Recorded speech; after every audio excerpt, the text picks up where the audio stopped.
How does a breath hold affect your brain? We're going in deep today. So breath holds shift you from active firefighting mode, calm, resilient, what I like to call captain mode. So is going into breath holds actually good for you, or hypoxia? Yes, because you're training for life. Life throws you pressure.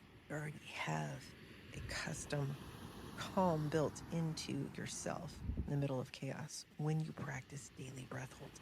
So with every breath hold, you're rewiring your resilience, clarity, emotional control. Think of breathwork like energy that renews itself, kind of like toggling on hidden features in your own code. It sharpens your metabolism, it ignites your immune system, boosts your body's natural detox pathways. You're also hacking your quote-unquote inner pharmacy. Think serotonin, dopamine, GABA, even trace DMT. All of it can be modulated naturally through the breath. It's so incredible. The bottom line, breath work makes you anti-fragile. You don't just survive the work pressured, life pressured, you expand through it. So how do you begin?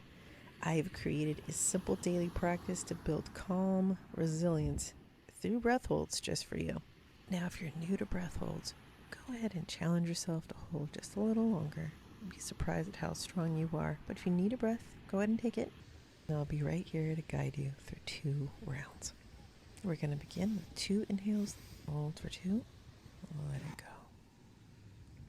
Hold on that empty belly. Relax your jaw, your neck, your shoulders. Soften your belly. Rest right here. Soften everything. And take a deep inhale. And hold. And let it go. Great job. Take some normal breaths. And inhale. 2 big breaths. Pause. Let it go slowly. And hold right there. Empty belly. Soften your jaw, your neck, your shoulders, your belly. Melt into the ground, the sea beneath you. Peace. Right here. Take a deep inhale. Smiley face. Excellent job. Take some normal breaths. You did it. If you feel you need it, go for a couple more rounds. Thanks for practicing with me, and I'll see you next time.